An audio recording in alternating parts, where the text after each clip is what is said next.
자, 두 번째로는 만약에 여당 지도부가 대통령을 엿먹이는 국회법 개정안 거부권 행사 시에 다시 3분의 2 이상이 참여해서 재의결을 해버릴 경우 어떻게 할 것인가 문제입니다. 저는 이 경우에 박근혜 대통령이 새누리당을 탈당해야 된다고 보고 있습니다. 그리고 새누리당에서 박근혜 대통령을 따르는 지지하는 국회의원들에게 같이 탈당을 해야 한다고 이야기를 직접 안 하시더라도 그런 일들이 뒤따라야 된다고 보고 있습니다. 즉 여당을 깨야 된다고 보고 있습니다. 대통령과 여당은 항상 대한민국에서 뿐만 아니라 미국에서도 같이 가고 있습니다. 미국의 민주당과 오바마 한번 보십시오. 민주당이 오바마에 대해서 정면으로 엿을 먹이거나 뒤통수를 때리는 일이 있었습니까? 일본에 한번 보십시오. 자민당이 아베에 대해서 뒤통수를 때리는 일이 있었습니까? 세계에요. 여당을 통해서 후보를 결정하고 그 후보가 당선이 되고 나면 그 후보가 대통령이 되어서 여당과 정책을 협의하고요. 어지간한 문제는 여당이 대통령의 의견을 따라서 가는 것이 원칙입니다. 지금까지 박근혜 대통령이 여당을 무력화시켰다, 여당에 대해서 어떤 줄세우기를 한다, 그리고 여당은 항상 거수기를 이용했다, 이런 비판을 하는데요. 객관적으로 한번 생각을 해봅시다. 과거의 대통령과 여당하고의 관계하고 지금 대통령과 여당하고의 관계를 보면요. 과거에는 대통령이 여당 총재를 맡거나 실질적으로 여당에 대해서 전부 지시를 하면 그때야말로 여당이 다 거수기 역할을 했고 반발이라는 것이 있을 수가 없습니다. 근데 이번 정권에 들어서요. 특별히 박근혜 대통령이 여당에 대해서 많은 지시를 하지도 않았다고 보는데 부패 척결이나 4대 개혁, 즉 공무원 연금이라든지 노사 문제, 공공금융개혁 이런 것들이 틀린 이야기입니까? 맞는 이야기 아닙니까? 맞는 일 하자고 이야기를 했지 언제 틀린 이야기 했습니까? 그런데도 불구하고 여당 지도부가 대통령이 외국에 간 사이에 여당의 대표가 상하이 가가지고 오스트리아식 분권적 개헌을 하겠다고 하면서 대통령에게 맞설라고도 했습니다. 심지어 지난번에는 대통령이 남미를 순방하고 있는데 여당의 무슨 아침 소린가 저녁 소린가 시원찮은 소리 하는 사람들 11명이 야당이 유한구 총리 회의만을 내면 참가하겠다는 식으로 이야기를 했습니다. 즉 여당 내부에 대통령을 우습게 보면서 대통령을 틈만 나면 깔아뭉개고 무시하려고 하는 움직임이 광범위하게 퍼져 있고요. 그래서 여당에서 중심이 되어서 야당을 설득해서 이참에 분권적 개헌을 해서 나눠먹자라고 하는 부분을 퍼뜨려 왔지 않습니까? 심지어요 2012년 11월 저희 정확하게 기억을 합니다. 안철수 후보 사퇴해서 있을 때 여당 지도부가 뭐라고 했어요? 그때 여당의 핵심 되는 당시에 친위 지도부가 뭐라고 했습니까? 박근혜 대통령이 임기를 단축하고 분권적 개헌을 받아들이면 대선을 돕겠다. 그거 안 받아들였죠. 그러니까 어떻게 했습니까? 선거운동 도움답시고 설렁설렁 부산에 내려가가지고 사돈집 논매듯이 하면서 횟집에서 소주 먹고 있지 않았습니까? 이 배신의 역사가요 굉장히 오래됐습니다. 저도 최근까지는 여권의 단합을 위해서 이런 이야기를 가급적이면 안 하려고 했는데요. 이번에 하는 꼴들을 보면서 저도 이제 솔직한 이야기를 다 해버리려고 합니다. 그래서 대통령이 여성 대통령이다.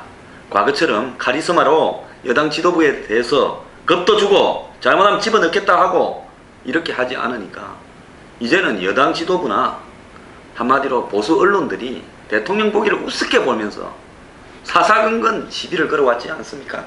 옛날 같으면 이명박 대통령 때까지만 하더라도 상상을 할 수 없는 일입니다.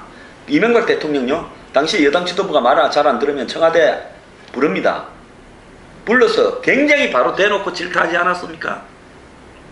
노무현 대통령 때요 노무현은 당시에 자기 참모들이나 친노 세력들하고 싸우면서 토론도 했지만은 자기 뜻을 대부분 다 관철시켜 왔습니다. 나중에 지지율이 떨어지니까 여당이 도망을 간 거죠.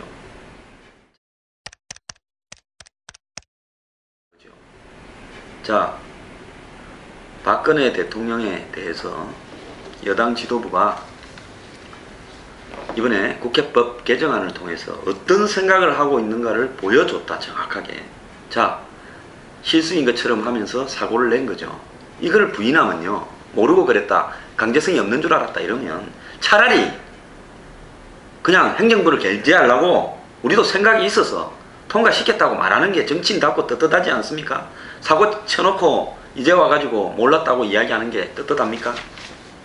이병기 비서실장이요, 28일 밤에 국회법 개정안을 통과시키려고 한다라는 정보를 듣고 여당 지도부에 통화를 했는데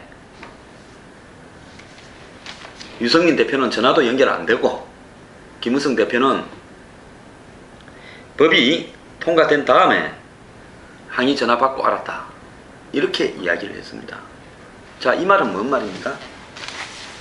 지난번에 1차로 공무원연금법 개정안을 통과됐을 때 청와대에 가서 일일이 뭐 간섭을 하고 또 내용을 다 알면서도 덮어씌웠다는 식으로 이야기하지 않았습니까? 그럼 청와대와 계속 소통을 했다는 건, 이번에는요, 청와대 전화조차도 안 받았다는 겁니다. 자, 그건 왜 그렇겠습니까?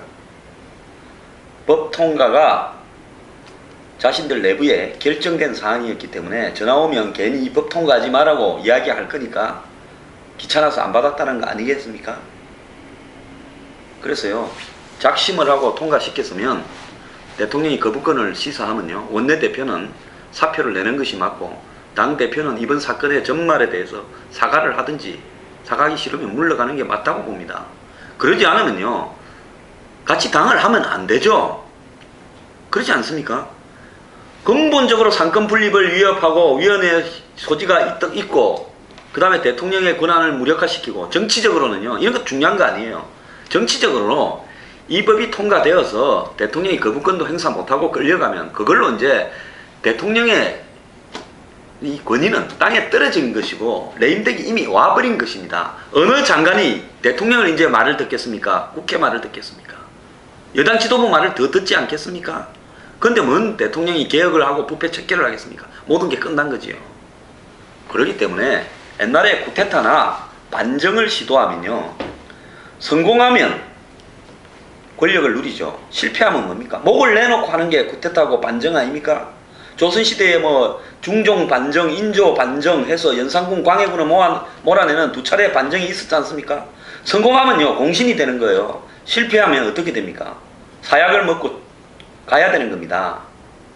자, 그럼 김무성, 유승민 두 분은요, 작심하고 반란을 일으켰다 하면 맞다고 떳떳하게 이야기를 하십시오. 국민과 당원 앞에요. 지금 새누리당 홈페이지 한번 가보세요. 난리가 나 있지 않습니까? 역적 5인방 하면서요. 그래서 뭐 청와대가 막으려고 하는 걸 우리 다 알고 강제성이 있다는 걸 다 알면서도 우리는 대통령의 권한을 제한해야 된다고 생각했기 때문에 했다라고 당당하게 이야기하고요, 표결 처리하고 표결 결과에 따라서 서로 갈라서는 게 맞죠. 그래서 내년 총선에서 국민들이 대통령이 만드는 새로운 당과 그 다음에 지금 김무성, 유승민이 있는 저 당과 야당도 뭐 갈라선다는데 여기도 갈라서면 어떻습니까?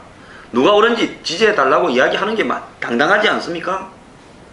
왜 서로 생각이 다른데 굳이 같이 가려고 합니까? 그게 아니고요, 순수한 실수였다면요, 실수한 사람들이 책임져야죠.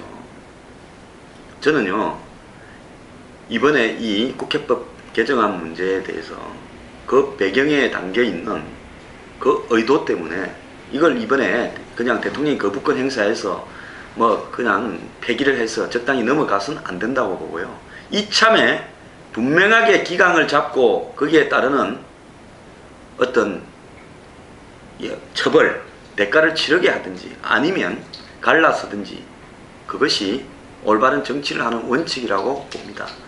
어차피 이 집 지도부들 데리고 남은 개혁 문제들, 노사정 개혁이라든지 금융개혁이라든지 공공개혁이 가능하겠습니까?